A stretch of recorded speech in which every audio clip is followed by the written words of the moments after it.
ಸ್ವಘೋಷಿತ ಶಾಂತಿದೂತ ಟ್ರಂಪ್ಗೆ ಮುಖಭಂಗ. Iron lady ಮರಿಯಾಗೆ Nobel ಶಾಂತಿ ಪ್ರಶಸ್ತಿ. ಇದೆಲ್ಲ ರಾಜಕೀಯ ಅಂತಿದೆ ಶ್ವೇತಭವನ. ಬೆಂಗಳೂರು ಟ್ರಾಫಿಕ್ ಒಳ್ಳೆ ಸಮಸ್ಯೆ ಅಂತೆ. ವಾಹನ ದಟ್ಟಣೆ ಪ್ರಗತಿಯ ದಿಕ್ಸೂಚಿ ಅಂತಾರೆ ಸಚಿವ ಖರ್ಗೆ. ಈ ವ್ಯಾಖ್ಯಾನಕ್ಕೆ ವ್ಯಾಪಕ ಟೀಕೆ. ಸಿಎಂ ಪುತ್ರ ಯತೀಂದ್ರ ವಿರುದ್ಧ ಮತ್ತೆ ವರ್ಗಾವಣೆ ಬಾಂಬ್. ಪ್ರತಾಪ್ ಸಿಂಹ ಹೇಳಿಕೆ ಅಲ್ಲಗೆಳೆದ ಕಾಂಗ್ರೆಸ್. ನವೆಂಬರ್ ಕ್ರಾಂತಿ ಫಿಕ್ಸ್ ಅಂತಿದೆ ಬಿಜೆಪಿ. ಜಿಬಿಎ ಮೊದಲ ಸಭೆ ಬಹಿಷ್ಕರಿಸಿತು ಬಿಜೆಪಿ. ಅಧಿಕಾರಕ್ಕೆ ಬಂದರೆ ಅದನ್ನು ಬಂದ್ ಮಾಡ್ತೀವಿ ಅಂತಾರೆ ಬಿಜೆಪಿಯವರು.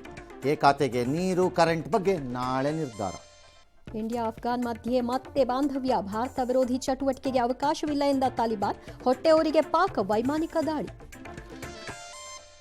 ಸರ್ಕಾರಿ ಕಾರ್ಯಕ್ರಮದಲ್ಲಿ ಕುರಾನ್ ಪಠಣೆ. ಬಿಜೆಪಿಯಿಂದ ಹೋಮ. ಮೈಸೂರು ರೇಪಿಸ್ಟ್ ಕಾಲಿಗೆ ಗುಂಡೇಟು. ದರ್ಶನ್ ಆರೋಪ ಪರಿಶೀಲನೆಗೆ ಕೋರ್ಟ್ ಸಮ್ಮತಿ. ದೆಹಲಿಯಲ್ಲಿ ಪಟಾಕಿ ಸಿಡಿಸಲು ಮತ್ತೆ ಸುಪ್ರೀಂಗೆ ಮೊರೆ. ಮೇಕೆದಾಟು ಅರ್ಜಿ ಇತ್ಯರ್ಥಕ್ಕೆ ಮನವಿ. ಮರ್ಯಾದಾ ಹತ್ಯೆ ಮರಣದಂಡನೆ ಎತ್ತಿ ಹಿಡಿದ ಹೈಕೋರ್ಟ್.